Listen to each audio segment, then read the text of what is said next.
വിശ്വാസികളായ നാം സദാസമയവും ജീവിക്കാൻ ശ്രമിക്കേണ്ടത് സാലിഹുകളായിട്ടായിരിക്കണം. ആ പദം നമ്മൾ ധാരാളമായി കേൾക്കാറുണ്ട്. അമലുസ്സാലിഹാത്ത് എന്ന് കേൾക്കാറുണ്ട്. നമ്മുടെ ദുആകളിൽ എന്നെ നീ സാലിഹീങ്ങളിൽ ഉൾപ്പെടുത്തണേ എന്ന് പറയാറുണ്ട്. തവഫനി മുസ്ലിമൻ വൽഹിഖ്നി ബിസ്സാലിഹീൻ എന്നൊക്കെ പറയാറുണ്ട്, പ്രാർത്ഥിക്കാറുണ്ട്. ഇങ്ങനെ സാലിഹികളിൽപ്പെട്ടവനാണോ ഞാൻ എന്ന് തിരിച്ചറിയാൻ അല്ലാഹുവും റസൂലും ചില വഴികൾ പറഞ്ഞു തന്നിട്ടുണ്ട്. ആ വഴികളെക്കുറിച്ചാണ്, അല്ലെങ്കിൽ ആ അടയാളങ്ങളെക്കുറിച്ചാണ് നമ്മൾ ഓരോരുത്തരും മനസ്സിലാക്കേണ്ടത്. ആ അടയാളങ്ങൾ നാം മനസ്സിലാക്കുന്നത് നമ്മൾ സാലിഹുകളാണോ എന്ന് തിരിച്ചറിയാനാണ്.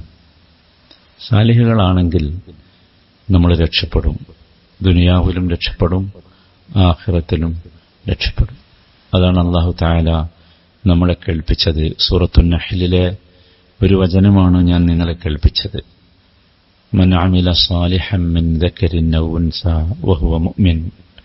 ആണാവട്ടെ പെണ്ണാകട്ടെ, ഒരാൾ വിശ്വാസിയായിക്കൊണ്ട് സാലിഹായ അമലുകൾ ചെയ്താൽ ഫലനുഹ്യിയന്നഹു ഹയാതൻ തയ്യിബ, അവന് നാം നല്ല ജീവിതം നൽകും. ആ നല്ല ജീവിതം നൽകുമെന്ന് പറഞ്ഞത് ദുനിയാവിലാണ്, ആഖിറത്തിലല്ല. ദുനിയാവിൽ നല്ല ജീവിതം കിട്ടും. തുടർന്ന് പറയുന്നത് വലനജ്സിയന്നഹും അജ്റഹും ബിഅഹ്സനി മാ കാനൂ യഅമലൂൻ. അവർ പ്രവർത്തിച്ചതിനുള്ള പ്രതിഫലമായി അവരുടെ പ്രതിഫലം നാം പരലോകത്ത് നൽകുകയും ചെയ്യും എന്നാണ്. ഈ വചനം യഥാർത്ഥത്തിൽ നമ്മളെല്ലാവരും ആവർത്തിച്ച് വായിച്ചു നോക്കണം. സൂറത്തുൻ നഹ്ലിലെ 97-ാമത്തെ വചനമാണ്. ദുനിയാവിലെ ജീവിതത്തിൽ ഹയാത്തുൻ തയ്യിബ, സമാധാനമുള്ള, സംതൃപ്തിയുള്ള, സന്തോഷമുള്ള ജീവിതം കിട്ടും. ആഖിറത്തിലോ ഇവിടെ ചെയ്ത പ്രവർത്തനങ്ങൾക്കുള്ള പ്രതിഫലവും കിട്ടും. അപ്പം നമ്മൾ ഇടയ്ക്കിടയ്ക്ക് പരിശോധിക്കണം, നമ്മൾ സാലിഹാണോ അല്ലേ എന്ന്. ഇമാം ഇബ്നുൽ ഖയ്യിം റഹിമഹുല്ലാഹ് വിവരിച്ചു, തഫഖദുൽ ഖുലൂബ ഫീ സലാസ് ഫഇൻ വജദതും വഇല്ലാ ഫൽബാബു മുഗ്ലഖ്. നിങ്ങൾ സാലിഹാണോ എന്നറിയാൻ 3 കാര്യങ്ങളെ നിങ്ങളുടെ ഹൃദയത്തിൽ വെച്ച് പരിശോധിക്കണം. ഒന്നാമത്തേത് 3 കാര്യങ്ങൾ അദ്ദേഹം പറഞ്ഞത്. ആ 3 കാര്യങ്ങൾ നമ്മുടെ ഖൽബിനെ വെച്ച് പരിശോധിക്കുമ്പോൾ അത് ഖൽബിൽ എങ്ങനെ സ്വാധീനം ചെലുത്തുന്നു എന്ന് മനസ്സിലാക്കണം, എന്നാലോചിക്കണം. ആ 3 കാര്യങ്ങൾ ഹൽ തജിദു തുമഅനീന വഖുശൂ' ഔ ഉൻസ്. 3 കാര്യങ്ങളിൽ നിങ്ങൾക്ക് തുമഅനീനത്ത്, സമാധാനം കിട്ടുന്നുണ്ടോ? അതാണ് പരിശോധിക്കേണ്ടത്. എൻ്റെ ഹൃദയത്തിൽ മനസ്സിൽ ഒരുപാട് പ്രശ്നങ്ങളുണ്ട്, പക്ഷേ ഈ 3 കാര്യങ്ങൾ ചെയ്യുമ്പോൾ എനിക്ക് സമാധാനം കിട്ടുന്നുണ്ടോ? 2 ഖുശൂ' കിട്ടുന്നുണ്ടോ? ഖുശൂ' എന്ന് പറഞ്ഞാൽ വലിയ ഗുണമാണ്. അത് അല്ലാഹു നൽകുന്ന വലിയൊരു ഗിഫ്റ്റാണ്. ഖദ് അഫ്ലഹൽ മുഅ്മിനൂൻ അല്ലദീന ഹും ഫീ സ്വലാത്തിഹിം ഖാശിഊൻ പറഞ്ഞില്ലേ. ഒരിക്കലും പരാജയമില്ലാത്ത വിജയം ലഭിക്കാനുള്ള ക്വാളിറ്റിയാണ് നമ്മുടെ സ്വലാത്തുകളിൽ ഖുശൂ' ഉണ്ടാവുക എന്നത്. വലിയൊരു അള്ളാഹുവിന്റെ ഗിഫ്റ്റാണ് സത്യത്തിൽ അത്. 3-ാമത്തേത് ഉൻസ്, അഥവാ ഇണക്കം, സായോജ്യം. അവിടെ ചെന്നിരുന്നാൽ, അത് ചെയ്താൽ നമുക്കൊരു വല്ലാത്ത സായുജ്യം അനുഭവപ്പെടും. ഇത് 3 സ്ഥലങ്ങളിൽ അനുഭവപ്പെടണം. ഒന്നാമത്തേത് ഫിസ്സലാ, സ്വലാത്തിലാണ്. നമസ്കാരത്തിൽ നമുക്കിത് 3 കിട്ടണം. നമസ്കരിച്ചാൽ തുമഅനീനത്ത് കിട്ടണം, സമാധാനം കിട്ടണം. നമസ്കരിച്ചാൽ ഖുശൂ' കിട്ടണം. നമസ്കാരത്തിലേക്ക് പ്രവേശിച്ചാൽ ഖുശൂ' കിട്ടണം. നമസ്കാരത്തിൽ ഉൻസ് കിട്ടണം, ഇണക്കം. നമ്മളവിടെ അള്ളാഹുവിന്റെ കൂടെ ഇരിക്കുമ്പോൾ അതാണ്. 2-ാമത്തേത് തിലാവത്തുൽ ഖുർആൻ. ഖുർആനിനെ വായിക്കുമ്പോൾ, പഠിക്കുമ്പോൾ, ഖുർആനിനെ മനസ്സിലാക്കുമ്പോൾ നമുക്കിത് 3 കിട്ടണം. നമ്മുടെ ഖൽബിൽ കിട്ടുന്നുണ്ടോ പരിശോധിക്കണം. നമുക്ക് സമാധാനം കിട്ടുന്നുണ്ടോ? ഖുശൂ' കിട്ടുന്നുണ്ടോ? നമുക്കൊരു വല്ലാത്ത ഇണക്കം, വല്ലാത്ത ഒരു അനുഭവം നമസ്കാരത്തിലൂടെ ഖിറാഅത്ത് ഖുർആനിലൂടെ നമുക്കുണ്ടായിത്തീരുന്നുണ്ടോ നമ്മൾ പരിശോധിക്കണം. മൂന്നാമത്തേത് ദിക്റിലാണ്. ദിക്ർ എന്ന് പറഞ്ഞാൽ അള്ളാഹുവിനെ കുറിച്ചുള്ള ചിന്തയാണ്. അള്ളാഹുവിനെ കുറിച്ച് ആഴത്തിൽ ചിന്തിക്കുക. എന്നിട്ട് നമ്മൾ പറയുക സുബ്ഹാനല്ലാഹ്, അൽഹംദുലില്ലാഹ്, അല്ലാഹു അക്ബർ. ഇതൊക്കെയാണ് ദിക്ർ എന്ന് പറഞ്ഞാൽ. ഇത് കേവലം നാവിൽ നിന്നല്ല വരേണ്ടത്, അല്ലെങ്കിൽ ചുണ്ടിൽ നിന്നല്ല വരേണ്ടത്. നാവുകളിൽ ഇതുണ്ടാകണം. നമ്മുടെ നാവ് എപ്പോഴും അള്ളാഹുവിന്റെ റസൂലിന്റെ ഭാഷയിൽ പറഞ്ഞാൽ റുതബൻ ബിദിക്രില്ലാഹ്, അള്ളാഹുവിന്റെ ദിക്ർ കൊണ്ട് പച്ച പിടിച്ചതാകണം. പക്ഷേ ഉള്ളിൽ നിന്ന് വരണം, ഹൃദയത്തിൽ നിന്ന് വരണം. അപ്പോഴാണ് നമുക്ക് തുമഈനത്ത്, സമാധാനം കിട്ടുക. അപ്പോഴാണ് നമുക്ക് ഖുശൂഅ് അഥവാ ഭയഭക്തി ഉണ്ടാവുക. അപ്പോഴാണ് നമുക്ക് ഉനുസ് അഥവാ ഒരു ഇണക്കം കിട്ടുക. ഇത് മൂന്നും നമ്മൾ പരിശോധിക്കുക. സഹോദരങ്ങളെ, നമ്മൾ ഓരോരുത്തരും നോക്കണം. ഇത് നമ്മൾ സാലിഹികളാണോ എന്നും അറിയണം. റമദാൻ നമ്മോട് വിട പറഞ്ഞിട്ട് കുറച്ച് ദിവസങ്ങളെ ആയുള്ളൂ. ഒരു മാസം തികഞ്ഞിട്ടില്ല. റമദാനിലൊക്കെ നമ്മൾ സാലിഹികളായിരുന്നു. ഇപ്പം എന്താ നമ്മുടെ അവസ്ഥ? നമ്മൾ നമ്മുടെ സ്വലാത്തിനെ വെച്ച് നോക്കണം. നമുക്ക് നമസ്കാരത്തിന്റെ സമയമായാൽ നമുക്കെന്താ ഉണ്ടാകുന്നത്? നമസ്കാരത്തിനോട് വല്ലാത്ത ഒരു ഷൗക്ക്, ആഗ്രഹം ജനിക്കുന്നുണ്ടോ?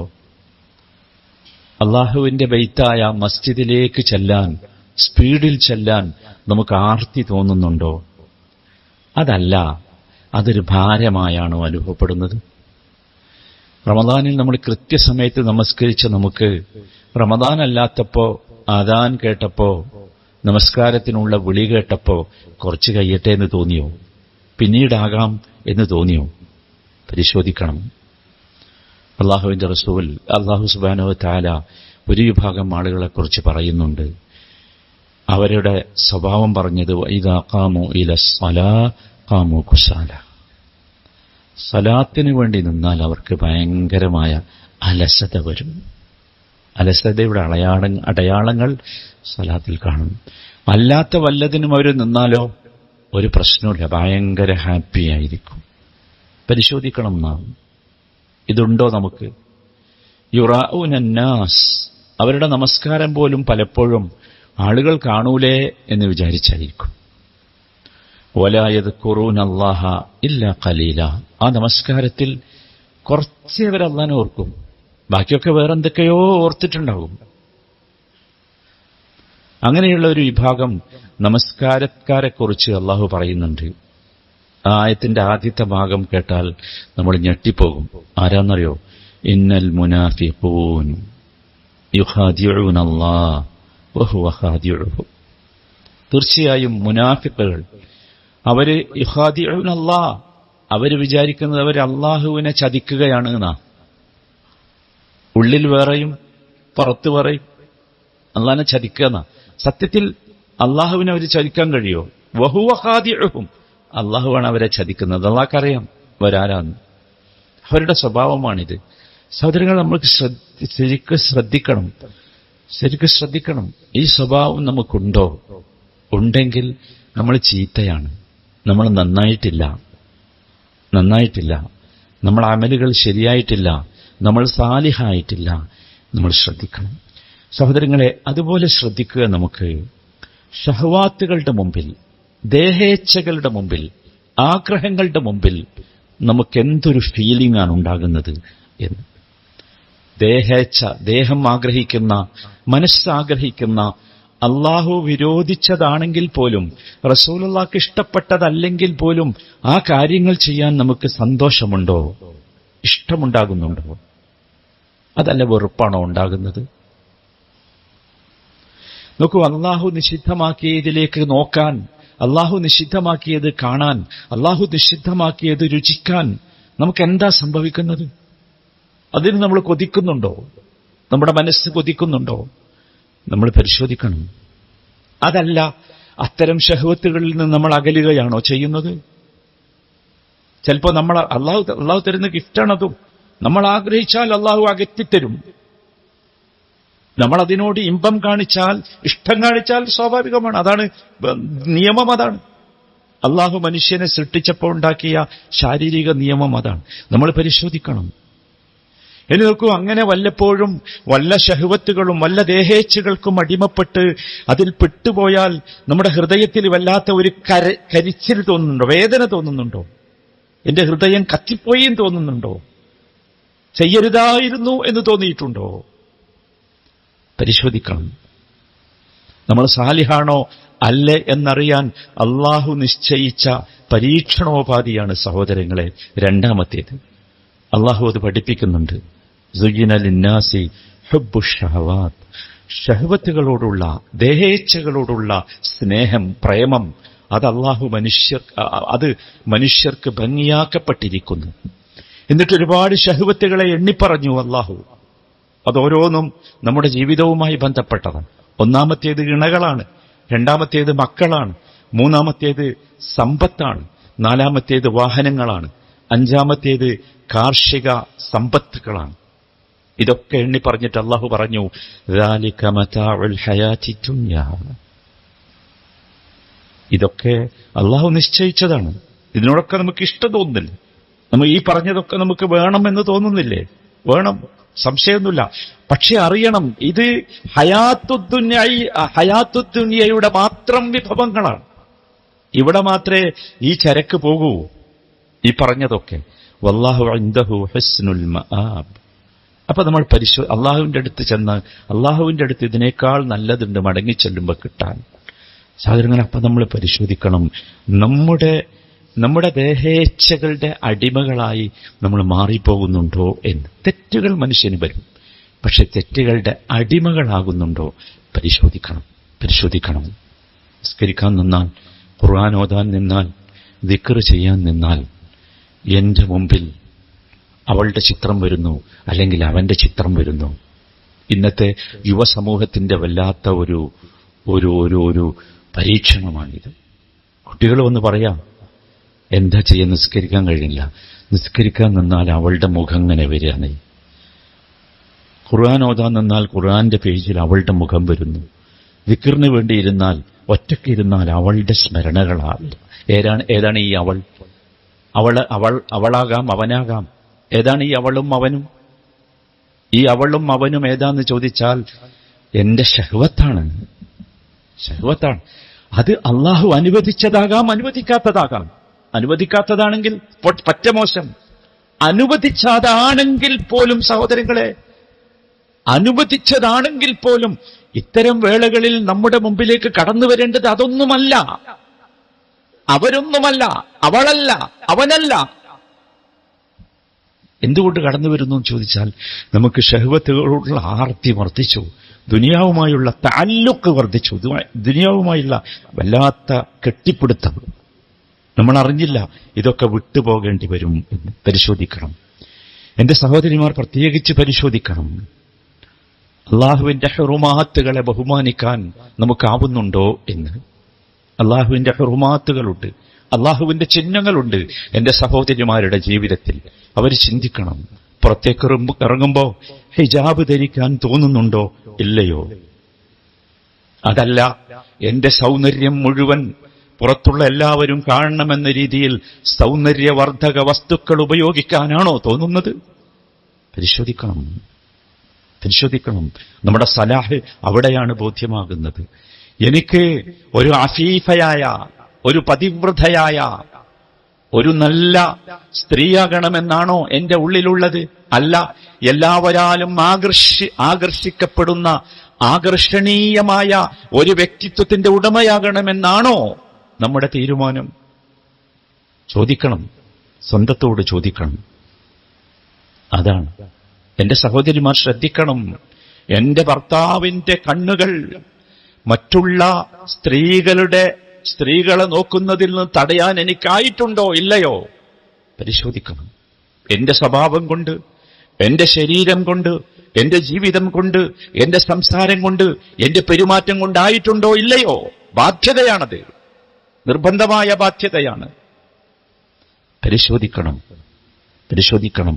എന്റെ ഭർത്താവിന്റെ കണ്ണുകൾ, എന്റെ ഭർത്താവിന്റെ ചിന്ത, എന്റെ ഭർത്താവിന്റെ ഹൃദയം, എന്റെ ഭർത്താവിന്റെ വിചാരങ്ങൾ അതൊക്കെ എന്നിലേക്ക് മാത്രമാക്കാൻ സാധിച്ചിട്ടുണ്ടോ ഇല്ലയോ പരിശോധിക്കണം. സഹോദരിമാർ പ്രത്യേകിച്ച് പരിശോധിക്കണം. ഇതാണ് നിങ്ങളുടെ സാലിഹ് എന്നതിന്റെ അടയാളം. ഏറ്റവും വലിയ അടയാളം അതാണ്. അതിനാണ് സൃഷ്ടിക്കപ്പെട്ടിട്ടുള്ളത്. സഹോദരിമാർ, അതിനാണ് സൃഷ്ടിക്കപ്പെട്ടിട്ടുള്ളത്. പരസ്പരം അങ്ങനെയാകാൻ സാധിക്കണം. പുരുഷനും സ്ത്രീക്കും പരസ്പരം അങ്ങനെയാകാൻ സാധിക്കണം. പുരുഷന്മാരും ശ്രദ്ധിക്കണം. അവരുടെ സ്വഭാവം, അവരുടെ പെരുമാറ്റം, അവരുടെ ടച്ചിങ്, അവരുടെ ബന്ധം, ഇതൊക്കെ ആരുമായിട്ടാണ് നമ്മൾ ആലോചിക്കണം. ഈ വാട്സപ്പിലും ഫേസ്ബുക്കിലുമൊക്കെ വരുന്ന ഏതെങ്കിലും ചിത്രങ്ങളുമായിട്ടാണോ, അല്ലെങ്കിൽ ഈ ടിവിയിലോ അല്ലാത്തിടത്തോ കാണുന്ന വല്ല സ്ക്രീനിലുമുള്ള വല്ല സ്ത്രീകളുമായിട്ടാണോ? ആലോചിക്കണം. ഇതൊക്കെ അസഹ്യമാണ്, പാടില്ലാത്തതാണ്. നമ്മുടെ ഹൃദയത്തിനകത്തേക്കുള്ള അള്ളാഹുവിന്റെ നോട്ടമുണ്ട്. ആ നോട്ടം അതിശക്തമാണ്. നമ്മൾ ചിന്തിക്കണം സഹോദരന്മാരെ, സഹോദരിമാരെ. നോക്കൂ, പരിശോധിക്കണം നാം സാലിഹാണോ എന്ന്. മനുഷ്യന്മാരുടെ ഹുഖൂഖുകളുമായുള്ള നമ്മുടെ ബന്ധം എന്താണ്? ജനങ്ങൾക്ക് കൊടുക്കേണ്ട കടമകളും ബാധ്യതകളുമൊക്കെ അവ എത്രമാത്രം നാം നിർവഹിക്കുന്നു? നമ്മുടെ മാതാപിതാക്കളോടുള്ള ഹുഖൂഖ്, കുടുംബബന്ധം നമ്മൾ ആലോചിക്കണം. ഓരോന്നാലോചിക്കണം. നാം ആരെങ്കിലും ദ്രോഹിച്ചിട്ടുണ്ടോ? അവരുടെ അവകാശങ്ങൾ വകവെച്ചു കൊടുക്കാതെ ദ്രോഹിച്ചിട്ടുണ്ടോ? അവൻ എത്ര ദുർബലനാണെങ്കിൽ പോലും, ദരിദ്രനാണെങ്കിൽ പോലും ഉണ്ടോ? പരിശോധിക്കണം നാം. നമ്മുടെ നന്മ അവിടെയാണ്. അന്യായമായി ഏതെങ്കിലും ഒരുത്തന്റെയോ ഒരുത്തിയുടെയോ ഒരു രൂപയെങ്കിലും എന്റെ സമ്പാദ്യത്തിൽ പെട്ടുപോയിട്ടുണ്ടോ? ആലോചിക്കണം സഹോദരന്മാരെ, ആലോചിക്കണം. നമ്മൾ നല്ലതാണോ എന്ന് നമ്മൾ പരിശോധിക്കണം.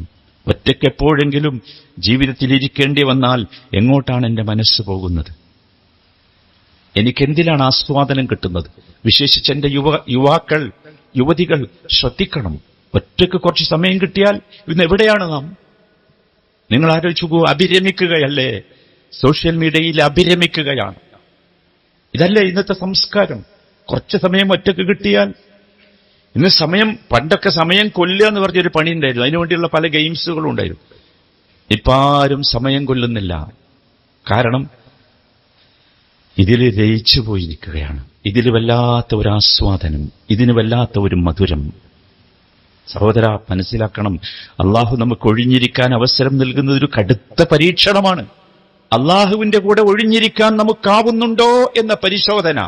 അൽ ഖൽവതു മഅല്ലാഹ്, അള്ളാഹുവിന്റെ കൂടെ ഒഴിഞ്ഞിരിക്കാൻ കുറച്ചു സമയം നമ്മൾ ആലോചിക്കണം. അതിൽ നമുക്ക് റാഹത്ത് കിട്ടുന്നുണ്ടോ? നമ്മൾ ആലോചിക്കണം. അതിൽ നമുക്ക് ആസ്വാദനം കിട്ടുന്നുണ്ടോ? അതല്ല പുറത്തിറങ്ങി ഏതെങ്കിലും കുറെ ഫ്രണ്ട്സിനെ കൂട്ടി എവിടെയെങ്കിലുമൊക്കെ പോയി സൊറ പറഞ്ഞ് പല കാര്യങ്ങളും പറഞ്ഞ് കളിച്ച് ചിരിച്ച് രസിക്കുന്നതിൽ മാത്രമാണോ എനിക്ക് ആസ്വാദനം കിട്ടുന്നത്? നമ്മൾ പരിശോധിക്കണം സഹോദരന്മാരെ, പരിശോധിക്കണം. എല്ലാവരും പരിശോധിക്കണം. ഈ ഒരു പരിശോധന പൂർത്തിയായി വേണം ഇനി നാം ഓരോ ദിവസവും കിടന്നുറങ്ങാൻ. ഓരോ ദിവസവും ഉറങ്ങണതിന് ഒരു 10 മിനിറ്റ് ഇരുന്ന് ഒന്ന് മൗനമായിരുന്ന് ഈ ഒരു പരിശോധന നടത്തി നോക്കൂ. അന്ന് നമ്മൾ അള്ളാഹു നമ്മെ ഏറ്റെടുക്കുകയാണെങ്കിൽ നമ്മൾ സന്തോഷത്തോടുകൂടി അള്ളാഹു ഏറ്റെടുക്കുന്നവരിൽ ഉൾപ്പെടും. അള്ളാഹു നമുക്ക് തൗഫീഖ് നൽകുമാറാകട്ടെ. പിറ്റേ ദിവസം എഴുന്നേറ്റ് ജീവിക്കാനാണ് അനുവാദം നൽകുന്നതെങ്കിൽ നേരത്തെ പറഞ്ഞതുപോലെ ഫലനുഹിയന്നഹു ഹയാത്തൻ ത്വയ്യിബ, ഭംഗിയുള്ള സമൃദ്ധിയുള്ള ജീവിതം നൽകി അള്ളാഹു നമ്മളെ അനുഗ്രഹിക്കും. നമ്മൾ ഓർക്കണം സഹോദരന്മാരെ, ഓർക്കണം. വിശുദ്ധ ഖുർആനിൽ ഒരു വചനമുണ്ട്, വല്ലദീന യക്നിസൂന ദഹബ വൽ ഫിദ്ദ എന്ന് തുടങ്ങുന്നൊരു വലിയ വചനം. സ്വർണവും വെള്ളിയും സ്വത്തുക്കളൊക്കെ വാരിക്കൂട്ടുന്നവരെ കുറിച്ചുള്ള, എന്നിട്ട് അള്ളാഹുവിന്റെ മാർഗത്തിൽ ചെലവഴിക്കാതെ ഇരിക്കുന്നവർക്കുള്ള ശിക്ഷയെക്കുറിച്ച് പറയുന്ന ഒരു വാചകം. ഈ വചനം ഇറങ്ങിയത് നബി സല്ലല്ലാഹു അലൈഹി വസല്ലമക്ക് ഒരു യാത്രയിലായിരുന്നു. സഹാബത്ത് ആ യാത്രയിൽ നബിയോട് ചോദിച്ചു, നബിയെ, സ്വർണവും വെള്ളിയും സ്വത്തുമൊക്കെ സമ്പാദിക്കേണ്ട രൂപം, ചെലവഴിക്കേണ്ട രൂപം എങ്ങനെയാണ് എന്ന് ഞങ്ങൾക്ക് മനസ്സിലായി.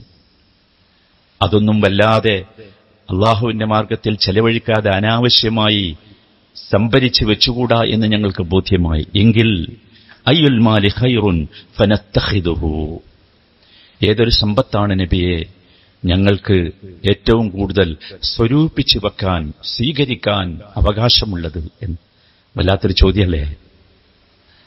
അല്ലാഹു റസൂൽ മറുപടി പറഞ്ഞു, അഫ്ദലുഹു, ഏറ്റവും നല്ല സമ്പത്ത് ഏതാണോ, ലിസാനുൻ ദാകിർ വഖൽബുൻ ഷാകിർ വസൗജത്തുൻ മുഅ്മിനത്തുൻ തുഈനുഹു അലാ ഈമാനി. ശരിക്ക് വായിക്കണം നമ്മളത്, നമ്മുടെ ഹൃദയം കൊണ്ട് വായിക്കണം. ഒന്ന് ലിസാനുൻ ദാകിർ, അള്ളാഹുവിനെ കുറിച്ച് പറയുന്ന, സ്മരിക്കുന്ന നാവുണ്ടാക്കണം. നമ്മുടെ വർത്താനം മുഴുവൻ എന്താ നിങ്ങൾ ആലോചിച്ച് നോക്കും.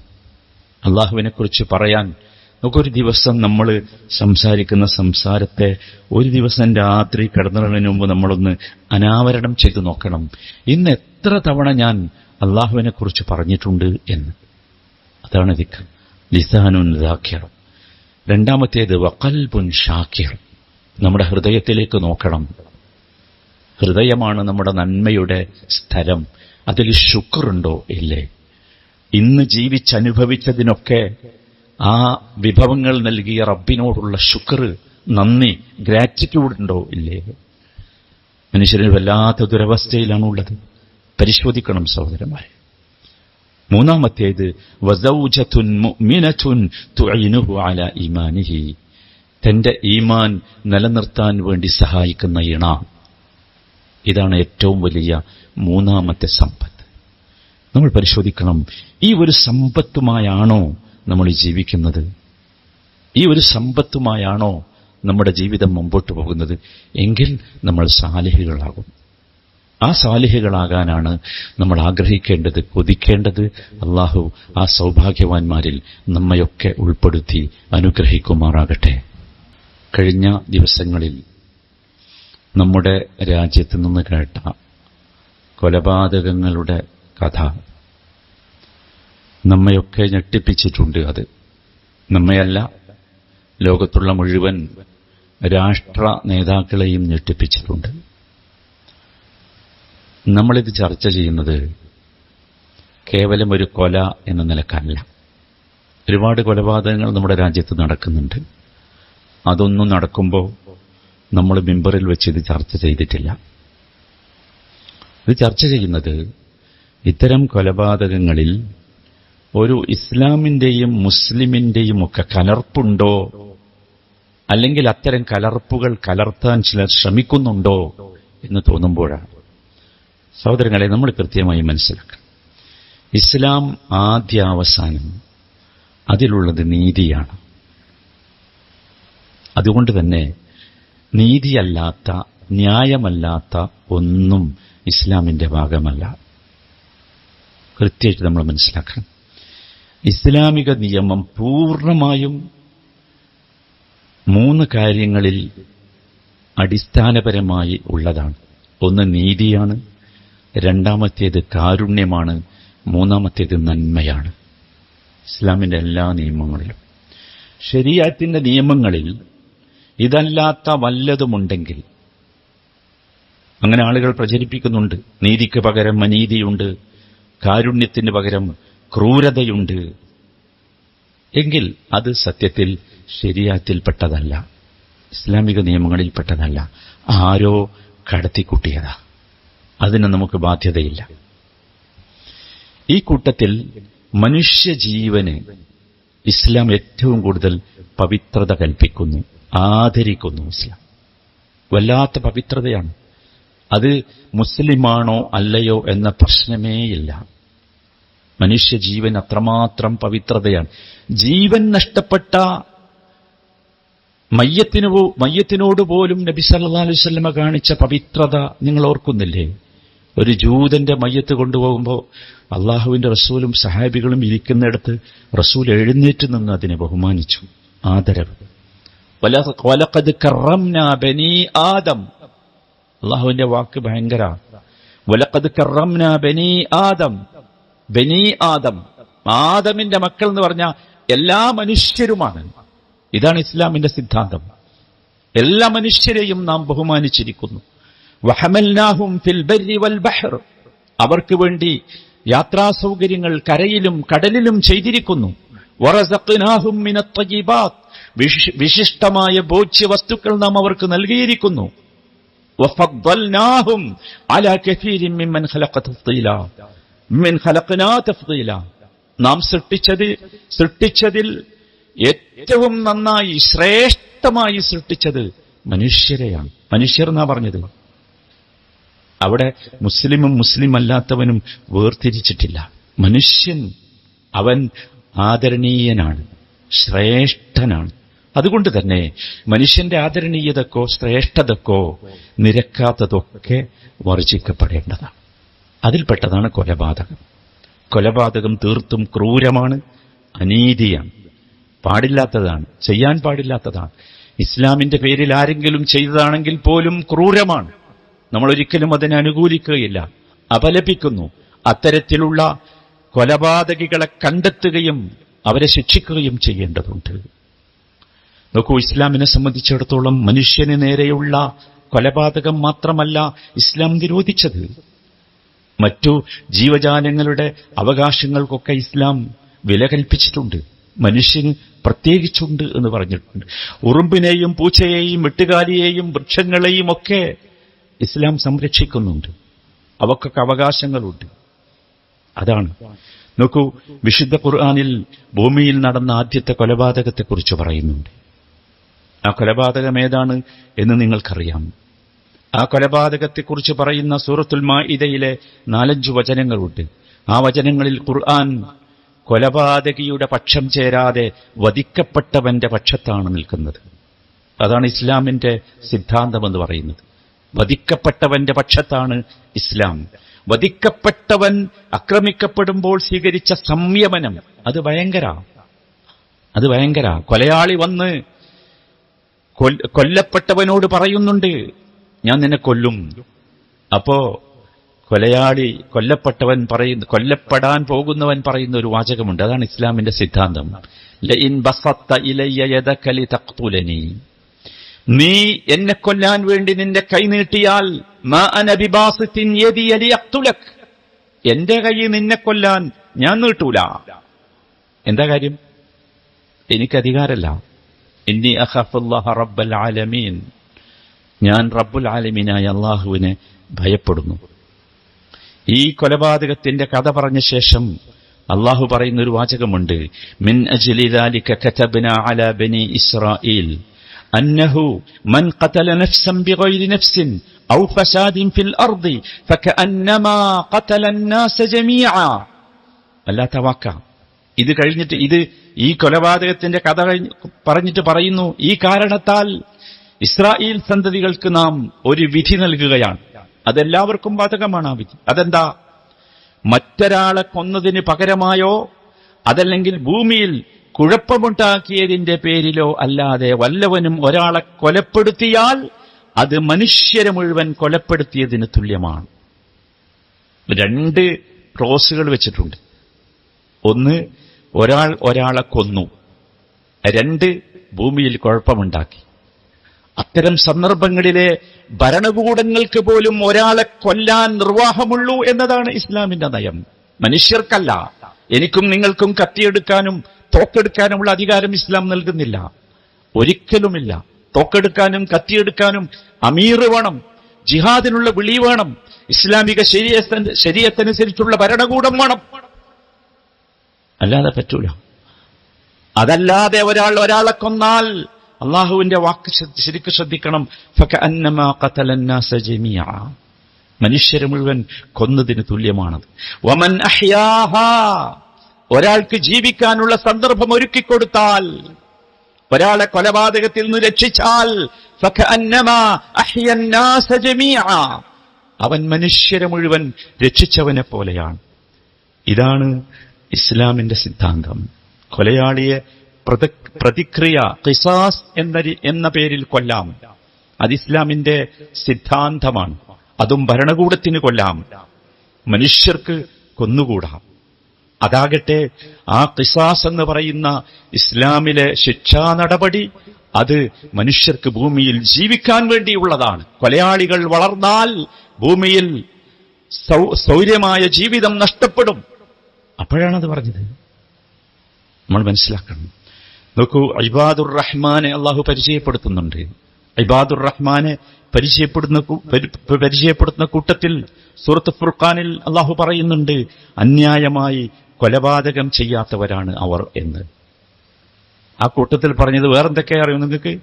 നമ്മൾ മനസ്സിലാക്കണം. അള്ളാഹു പ്രത്യേകം പറയാം, അള്ളാഹുവിന്റെ കൂടെ മറ്റു ഇലാഹുകളെ വിളിച്ച് പ്രാർത്ഥിക്കാത്തവർ. എന്നിട്ട് പറഞ്ഞ് അള്ളാഹു ആദരണീയമാക്കിയ ജീവനെ ന്യായമായ കാരണത്താലല്ലാതെ ഹനിക്കാത്തവൻ, വ്യഭിചരിക്കാത്തവൻ. ഇതൊക്കെയാണ് നല്ല മനുഷ്യരുടെ, ഇബാദുർ റഹ്മാന്റെ അടയാളമായി അള്ളാഹു പറഞ്ഞത്. നമ്മൾ മനസ്സിലാക്കണം. സൂറത്തു അൻആമിൽ മനുഷ്യന്റെ മൗലിക അവകാശങ്ങളെക്കുറിച്ച് പറയുന്നിടത്ത് പറയുന്നുണ്ട്, വലാ തഖ്തുലുൻ നഫ്സല്ലതി ഹറമല്ലാഹു ഇല്ലാ ബിൽ ഹഖ്. അന്യായമായി അള്ളാഹു പവിത്രമാക്കിയ ഒരു മനുഷ്യനെയും വധിക്കാത്തവനാണ് മുസ്ലിം. അവന്റെ പേരാ മുസ്ലിം. മൂസ അലൈഹിസ്സലാമിന് അബദ്ധത്തിൽ സംഭവിച്ച വധത്തെപ്പോലും ഖുർആൻ വിളിച്ചത് പൈശാചിക പ്രവർത്തനം എന്നല്ലേ? അബദ്ധത്തിലാ സംഭവിച്ചത്. ഒരു ദേഷ്യനുള്ള സമയത്ത് സംഭവിച്ചു പോയാ അതിനെ പൈശാചിക പ്രവർത്തനം എന്നാ പറഞ്ഞത്. അതുകൊണ്ട് നമ്മൾ മനസ്സിലാക്കേണ്ടത് മാത്രമല്ല, ഇത്തരം കൊലപാതകം നടത്തിയവരുടെ അനന്തരഫലം കടുപ്പമുള്ള നരകശിക്ഷയാണെന്ന് പല പ്രാവശ്യം ഖുർആനും റസൂലും ആവർത്തിച്ചു പറഞ്ഞിട്ടുണ്ട്. നമ്മൾ മനസ്സിലാക്കേണ്ടത്, ഇത്തരം കൊലപാതകങ്ങളുമായി ഇസ്ലാമിനോ മുസ്ലിങ്ങൾക്കോ യാതൊരു ബന്ധവുമില്ല. ഇസ്ലാമിന്റെ അഡ്രസ്സിലേക്ക്, വിലാസത്തിലേക്ക് അതാരും ചേർത്ത് വെച്ച് പറയാനും, മുസ്ലിങ്ങൾ അതിന്റെ പേരിൽ ഏതെങ്കിലും രൂപത്തിൽ മുസ്ലിങ്ങളെ ഉപദ്രവിക്കാനും ആരും വരരുത്. മുസ്ലിങ്ങൾക്ക് പറയാനുള്ളതാണ് ഔദ്യോഗികമായി ഇത്തരം മെമ്പറുകളിൽ നിന്ന് പറയുന്നത്. നമ്മളൊരിക്കലും ഇതിന്റെ വക്താക്കളോ ഇതിന്റെ വാഹകരോ ഇതിനെ പ്രോത്സാഹിപ്പിക്കുന്നവരോ ഇതിനെ ഫോർവേഡ് ചെയ്യുന്നവരോ ആയിപ്പോകരുത്. നമുക്കത് പാടില്ലാത്തതാണ് എന്ന് നാം മനസ്സിലാക്കണം. നമ്മൾ മുസ്ലിങ്ങളാണ്. ഇസ്ലാം എന്ന വാക്കിന്റെ അർത്ഥം സമാധാനമെന്നാണ്. സമാധാനമുള്ള ഒരു പ്രദേശത്തെ നമുക്ക് നമ്മുടെ ആശയം, നമ്മുടെ ആദർശം ആളുകളിലേക്ക് എത്തിക്കാൻ കഴിയും. ഒരിക്കലും അല്ലാഹുവിന്റെ റസൂൽ തോക്കുപയോഗിച്ചോ വാളുപയോഗിച്ചോ കുന്തമുപയോഗിച്ചോ ഇസ്ലാം പ്രചരിപ്പിച്ചിട്ടില്ല. പ്രതിരോധത്തിന് വേണ്ടിയാണ് അല്ലാഹുവിന്റെ റസൂലിന് അല്ലാഹു യുദ്ധം അനുവദിച്ചതുപോലും. അതും ഒരു പ്രത്യേകമായ കാലഘട്ടത്തിൽ, പ്രത്യേകമായ സാഹചര്യത്തിലായിരുന്നു. അതൊന്നും മനസ്സിലാക്കാതെ ഏതെങ്കിലും ഒരു ഭാഗത്ത് നിന്ന് ചില വചനങ്ങളോ ചില വചനങ്ങളുടെ കഷ്ണങ്ങളോ വെട്ടിയെടുത്ത് ഇസ്ലാമിനെ ദ്രോഹിക്കാൻ വരുന്നവരോട് നമുക്കൊന്നേ പറയാനുള്ളൂ, ഇതാണ് ഇസ്ലാമിന്റെ സിദ്ധാന്തം എന്ന്. അള്ളാഹു കൂടുതൽ മനസ്സിലാക്കാനും യഥാർത്ഥ മുസ്ലിമായി ജീവിക്കുവാനും നമുക്കെല്ലാവർക്കും തൗഫീഖ് നൽകുമാറാകട്ടെ. നമ്മുടെ ഒരു സഹോദരൻ ഒരു പ്രയാസമുള്ള സർജറിക്ക് വേണ്ടി പ്രവേശിക്കപ്പെട്ടു കഴിഞ്ഞിട്ടുണ്ട്. അദ്ദേഹം ദീനിനു വേണ്ടി പ്രവർത്തിക്കുന്ന ഒരു നല്ല മനുഷ്യനാണ്. അള്ളാഹു അദ്ദേഹത്തിന്റെ സർജറി വിജയപ്രദമാക്കുമാറാകട്ടെ. സന്തോഷത്തോടെ സമാധാനത്തോടെ ഇനിയും ഈ ദീനിനു വേണ്ടി പ്രവർത്തിക്കാൻ അള്ളാഹുവെ അദ്ദേഹത്തിന് നീ തൗഫീഖ് നൽകണമേ. അദ്ദേഹം അനുഭവിക്കുന്ന വേദനകളും പ്രയാസങ്ങളും അദ്ദേഹത്തിന്റെ പാപങ്ങൾ കഴുകിക്കളയാനുള്ള കാരണമാക്കി നീ മാറ്റണമേ. ഞങ്ങളിലുള്ള എല്ലാ രോഗികൾക്കും നീ സമാധാനവും ശാന്തിയും ശിഫയും നൽകണമേ. ഞങ്ങളിൽ നിന്ന് മരണപ്പെട്ടു പോയവർക്ക് നീ മഗ്ഫിറത്തും മർഹമത്തും നൽകണമേ. വഴിപിഴച്ചു പോയവർക്ക് ഹിദായത്ത് നൽകി അവരെ നീ അനുഗ്രഹിക്കണമേ. ഞങ്ങളുടെ യുവാക്കളെയും യുവതികളെയും ദീനിന്റെ മാർഗത്തിൽ ഉറച്ചു നിൽക്കാനുള്ള തൗഫീഖ് നൽകി അവരെ നീ ആദരിക്കണമേ.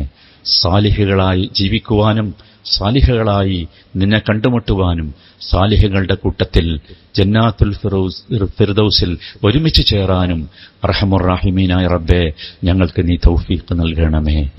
അല്ലാഹുമ്മ ഗ്ഫിർ ലിൽ മുഅ്മിനീന വൽ മുഅ്മിനാത്ത് വൽ മുസ്ലിമീന വൽ മുസ്ലിമാത്ത് അൽ അഹ്യാഇ മിൻഹും വൽ അംവാത്ത് إنك مجيب الدعوات يا قاضي الحاجات. اللهم أعز الإسلام والمسلمين وأذل الشرك والمشركين.